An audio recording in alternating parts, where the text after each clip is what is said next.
Hi hello ಪ್ರೀತಿಯ ವಿದ್ಯಾರ್ಥಿ ಮಿತ್ರರೇ, ಪುನರ್ವಿ ಎಜು ಸಂಸ್ಕಾರ್ಗೆ ಸ್ವಾಗತ ಸುಸ್ವಾಗತ. ವಿದ್ಯಾರ್ಥಿಗಳೇ, ಸೆಕೆಂಡ್ PUC ಆನ್ಯುವಲ್ ಎಕ್ಸಾಮ್ 2025ರಲ್ಲಿ ವಚನಗಳು ಅನ್ನುವಂತಹ ಪದ್ಯದಲ್ಲಿ ನೀಲನಕ್ಷೆಯ ಪ್ರಕಾರ ಯಾವ ಒಂದು ಪ್ರಶ್ನೆಗಳನ್ನು ಓದ್ಕೊಳ್ಬೇಕು, ಯಾವ ಒಂದು ಪ್ರಶ್ನೆಗಳನ್ನು ಓದ್ಕೊಳ್ಬಾರ್ದು ಅನ್ನೋದನ್ನ ತಿಳಿಸ್ಕೊಡ್ತಾ ಹೋಗ್ತಾ ಇದ್ದೀನಿ. ಜೊತೆಗೆ ಹೊಸದಾಗಿ ನೀವು ನಮ್ಮ ಚಾನಲ್ಗೆ ಭೇಟಿಯನ್ನು ಕೊಟ್ಟಿದ್ರೆ ಮಿಸ್ ಮಾಡಿದ್ರೆ ನಮ್ಮ ಚಾನಲನ್ನು ಸಬ್ಸ್ಕ್ರೈಬ್ ಮಾಡ್ಕೊಳ್ಳಿ. ಯಾಕಪ್ಪ ಅಂತಂದ್ರೆ ಮುಂಬರುವಂತಹ ಎಜುಕೇಷನ್ ಅಪ್ಡೇಟ್, ಸ್ಕಾಲರ್ಶಿಪ್ ಅಪ್ಡೇಟ್, ಜೊತೆಗೆ ಸೆಕೆಂಡ್ PUC ಪಾಸ್ ಆಗಿ ನೀವು ಡಿಗ್ರಿಗೆ ಹೋದ್ರೆ ಯಾವ ಒಂದು ಪಾಸಿಂಗ್ ಪ್ಯಾಕೇಜ್ಗಳನ್ನು ನೋಟ್ಸ್ಗಳನ್ನು ಕೊಡೋದಿಲ್ಲ. ಆದರೆ ನಮ್ಮ ಪುನರ್ವಿ ಎಜು ಸಂಸ್ಕಾರ್ ಚಾನಲ್ನ ಮುಖಾಂತರ ಡಿಗ್ರಿಗೂ ಕೂಡ ಅನುಕೂಲ ಆಗುವ ರೀತಿಯಲ್ಲಿ ನಿಮಗೆ ಎಲ್ಲ ರೀತಿಯಾದಂಥ ನೋಟ್ಸ್ಗಳನ್ನು ಕೊಡ್ತಾ ಹೋಗ್ತಾ ಇರ್ತೀವಿ. ಹಾಗೆಯೇ ಈ ವಿಡಿಯೋವನ್ನು ಶೇರ್ ಮಾಡಿ, ಲೈಕ್ ಮಾಡಿ, ನಂತರ ನಿಮಗೆ ಯಾವ ಒಂದು ಸಬ್ಜೆಕ್ಟ್ಸ್ ಪಾಸಿಂಗ್ ಪ್ಯಾಕೇಜ್ ಬೇಕು ಅನ್ನೋದನ್ನು ಕಮೆಂಟ್ ಸೆಕ್ಷನಲ್ಲಿ ಕಮೆಂಟ್ ಮಾಡಿ. ಬನ್ನಿ ಈಗ ನೀಲನಕ್ಷೆಯ ಪ್ರಕಾರ ವಚನಗಳು ಪದ್ಯದಲ್ಲಿ ಯಾವ ಒಂದು, ಅದರಲ್ಲೂ ಕೂಡ ಬಸವಣ್ಣನವರ ವಚನಗಳಲ್ಲಿ ಯಾವ ಒಂದು ಪ್ರಶ್ನೆಗಳನ್ನು ಕೇಳ್ತಾರೆ, ಜೊತೆಗೆ ಉರಿಲಿಂಗ ಪದ್ಯಪ್ರಿಯ ವಚನಗಳಲ್ಲಿ, ಉರಿಲಿಂಗ ಪದ್ಯ ವಚನಗಳಲ್ಲಿ ಯಾವ ಒಂದು ಪ್ರಶ್ನೆಗಳು ಬರುತ್ತೆ ಅನ್ನೋದನ್ನು ತಿಳಿಸ್ಕೊಡ್ತಾ ಹೋಗ್ತಾ ಇದ್ದೀನಿ. ಅದರಲ್ಲಿ ಮೊದಲನೆಯ ಪ್ರಶ್ನೆ, ಬಸವಣ್ಣನವರ ಪ್ರಕಾರ ನೈಜ ಭಕ್ತಿಯ ಲಕ್ಷಣಗಳು ಯಾವುವು? ಇದರಲ್ಲಿ 4 ಅಂಕದ ಪ್ರಶ್ನೆಗಳು ಮಾತ್ರ ನೋಡ್ಕೊಳ್ಬೇಕಾಗತ್ತೆ ವಚನಗಳಲ್ಲಿ.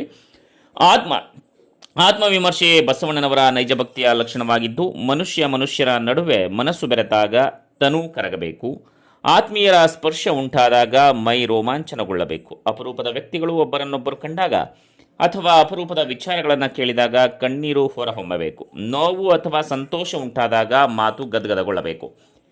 ಇಂತಹ ಗುಣಗಳು ಅಂದರೆ ತನು ಕರಗುವ, ಕಣ್ಣೀರು ಹೊರಹೊಮ್ಮುವ, ಮೈ ರೋಮಾಂಚನಗೊಳ್ಳುವ, ಗಂಟಲು ಗದ್ಗದಗೊಳ್ಳುವ ಗುಣಗಳು ಇದ್ದವರು ಮಾತ್ರ ಕೂಡಲ ಸಂಗಮ ದೇವನಿಗೆ ಹತ್ತಿರವಾಗುತ್ತಾರೆ. ಒಂದು ವೇಳೆ ಮೇಲ್ಕಂಡ ಯಾವ ಗುಣವಿಲ್ಲದೆ ಆಡಂಬರದ ಪೂಜೆ ಮಾಡಿದರೆ ಅಂತಹವನು ಡಾಂಭಿಕ ಭಕ್ತನಾಗುತ್ತಾನೆ ಎಂದು ಬಸವಣ್ಣನವರು ನೈಜ ಭಕ್ತಿಯ ಸ್ವರೂಪವನ್ನು ತಿಳಿಸಿದ್ದಾರೆ. ಪ್ರಶ್ನೆ 2, ಶಿವಪಥವನ್ನರಿಯದವರ ಭಕ್ತಿ ನಿರರ್ಥಕವೆಂಬುದನ್ನು ಬಸವಣ್ಣ ಯಾವ ಯಾವ ಉದಾಹರಣೆಗಳ ಮೂಲಕ ವಿವರಿಸಿದ್ದಾರೆ? ಉತ್ತರ, ಶಿವಪಥವೆಂದರೆ ಭಕ್ತಿಯ ಮಾರ್ಗ. ಅಂತಹ ಮಾರ್ಗವನ್ನರಿಯದವನ ಭಕ್ತಿಯು ನಿರರ್ಥಕವೆಂಬುದನ್ನು ಈ ಕೆಳಗಿನ ಉದಾಹರಣೆಯ ಮೂಲಕ ಸ್ಪಷ್ಟಪಡಿಸಿದ್ದಾರೆ.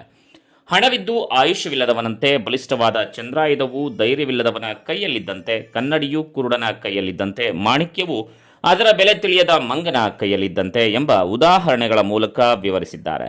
ಪ್ರಶ್ನೆ 3, ರಕ್ಷಿಸಬೇಕಾದವರೇ ಭಕ್ಷಕರಾದರೆ ಒದಗುವ ವಿಘಟನೆಯನ್ನ ಬಸವಣ್ಣನವರು ಹೇಗೆ ಚಿತ್ರಿಸಿದ್ದಾರೆ? ಉತ್ತರ, ರಕ್ಷಿಸಬೇಕಾದವರೇ ಭಕ್ಷಕರಾದರೆ ಒದಗುವ ವಿಘಟನೆಯನ್ನ ಬಸವಣ್ಣನವರು ಹೀಗೆ ಚಿತ್ರಿಸಿದ್ದಾರೆ.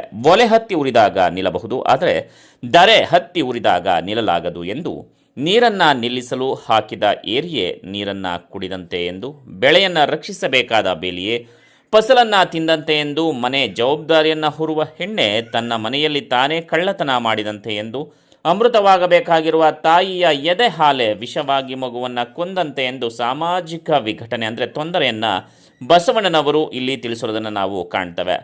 ಹಾಗೆಯೇ ನಿಮಗೆ ಉರ್ಲಿಂಗ ಪದ್ಯ ವಚನಗಳಲ್ಲೂ ಕೂಡ ಯಾವುದನ್ನು ಕೇಳ್ತಾರೆ ಅನ್ನೋದನ್ನು ನೋಡೋಣ. ಇದರಲ್ಲೂ ಕೂಡ 4 ಅಂಕದ ಪ್ರಶ್ನೆಗಳನ್ನು ನೀವು ನೋಡ್ಕೊಳ್ಬೇಕಾಗತ್ತೆ. ನಾವೇನು ಹೇಳ್ತಾ ಇದ್ವಿ ಕ್ವಶನ್ಸು ಉತ್ತರ ಸಮೇತ ಅದನ್ನು ನೀವು ಮಿಸ್ ಮಾಡದೇ ನೋಡ್ಕೊಳ್ತಾ ಹೋಗಿ ವಿದ್ಯಾರ್ಥಿಗಳೇ.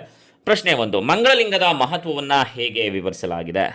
ಮಂಗಳಲಿಂಗವೆಂದರೆ ಪ್ರಾಮಾಣಿಕವಾದ ಭಕ್ತಿ, ಅಂದರೆ ಲಿಂಗ, ಜಾತಿ, ಸಂಪ್ರದಾಯಗಳನ್ನು ಮೆಟ್ಟಿ ನಿಂತು ಸತ್ಯ, ಧರ್ಮ, ಸಮಾನತೆ, ತ್ಯಾಗ, ಕರುಣೆ ಮೊದಲಾದ ಗುಣಗಳಿಂದ ಕೂಡಿದ ವೈಚಾರಿಕವಾದ ಧರ್ಮ. ಇಂತಹ ಧರ್ಮದಲ್ಲಿದ್ದವನು ಅನ್ಯ ಧರ್ಮಗಳ ಕಡೆ ಗಮನ ಕೊಟ್ಟರೆ ಪರುಷದ ಗೃಹದೊಳಗಿದ್ದು ಭಿಕ್ಷೆಗಾಗಿ ಮನೆ ಮನೆಯನ್ನ ತಿರುಗಿದಂತೆ, ನದಿಯೊಳಗಿದ್ದವನು ಬಾಯಾರಿಕೆಯಾಗಲು ಶುಭ್ರವಾದ ನದಿ ನೀರನ್ನ ಬಿಟ್ಟು ಕೆರೆಯ ನೀರನ್ನ ಹುಡುಕಿದಂತೆ ನಿಷ್ಪ್ರಯೋಜಕವೆಂದು ಮಂಗಳಲಿಂಗದ ಮಹತ್ವವನ್ನು ವಿವರಿಸಿದ್ದಾರೆ.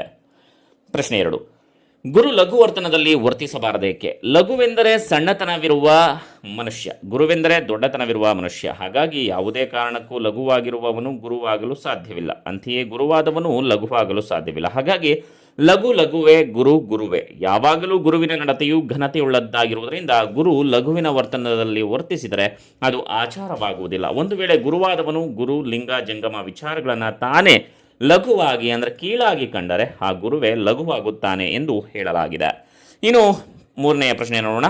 ಉರಿಲಿಂಗ ಪದ್ಯ ವಚನಗಳಲ್ಲಿನ ಆಶಯಗಳು ಏನು? ಉತ್ತರ, ಉರಿಲಿಂಗ ಪದ್ಯ ವಚನಗಳಲ್ಲಿನ ಆಶಯವೆಂದರೆ ಸಕಲ ಅಥವಾ ಎಲ್ಲ ಒಳ್ಳೆಯ ಗುಣಗಳಿಂದ ಕೂಡಿದ ಧರ್ಮದಿಂದಲೇ ಮಾತ್ರ ಮನುಷ್ಯ ನೆಮ್ಮದಿಯನ್ನು ಪಡೆಯಲು ಸಾಧ್ಯ. ಹೇಗೆ ಸೂರ್ಯನಿಲ್ಲದೆ ಹಗಲು ಇಲ್ಲವೋ, ದೀಪವಿಲ್ಲದೆ ಬೆಳಕಿಲ್ಲವೋ, ಪುಷ್ಪವಿಲ್ಲದೆ ಪರಿಮಳವಿಲ್ಲವೋ, ಹಾಗೆಯೇ ಎಲ್ಲ ಗುಣಗಳಿಲ್ಲದ ಧರ್ಮದಿಂದ ನೆಮ್ಮದಿಯನ್ನು ಕಾಣಲು ಸಾಧ್ಯವಿಲ್ಲ. ಒಂದು ವೇಳೆ ಎಲ್ಲ ಗುಣಗಳಿಂದ ಕೂಡಿದ ಭಕ್ತಿಯು ಧರ್ಮವನ್ನು ಬಿಟ್ಟು ಬೇರೆ ಧರ್ಮವನ್ನು ಅನುಸರಿಸಿದರೆ ಪುರುಷದ ಗೃಹದೊಳಗಿದ್ದು ಭಿಕ್ಷೆಗಾಗಿ ಮನೆ ಮನೆಗೆ ತಿರುಗಿದಂತೆ, ನದಿಯೊಳಗಿದ್ದವನು ಬಾಯಾರಿಕೆಯಾಗಲು ನದಿಯ ನೀರನ್ನು ಬಿಟ್ಟು ಕೆರೆಯ ನೀರನ್ನು ಕುಡಿದಂತೆ ನಿಷ್ಪ್ರಯೋಜಕವಾಗುತ್ತದೆ. ವಿದ್ಯಾರ್ಥಿಗಳೇ, ಇದಿಷ್ಟು ವಚನಗಳಲ್ಲಿ ಕೇಳಲಾಗುವಂಥ 4 ಅಂಕದ ಪ್ರಶ್ನೆಗಳು, ಜೊತೆಗೆ MCQ ಕ್ವಶನ್ಸ್ ಕೂಡ ಕೇಳ್ತಾರೆ. ಅದನ್ನು ನೀವು ನೋಡ್ಕೊಳ್ಳಿ. ಮುಂದಿನ ಲೈವ್ ಕ್ಲಾಸಸ್ಸಲ್ಲಿ ನಾನು ನಿಮಗೆ ತಿಳಿಸ್ಕೊಡ್ತೀನಿ ಯಾವ್ಯಾವ ಕ್ವಶನ್ಸ್ ಬರುತ್ತೆ, MCQ questions, maths the following ಯಾವುದನ್ನು ಕೇಳ್ತಾರೆ ಅಂತ ಹೇಳಿ.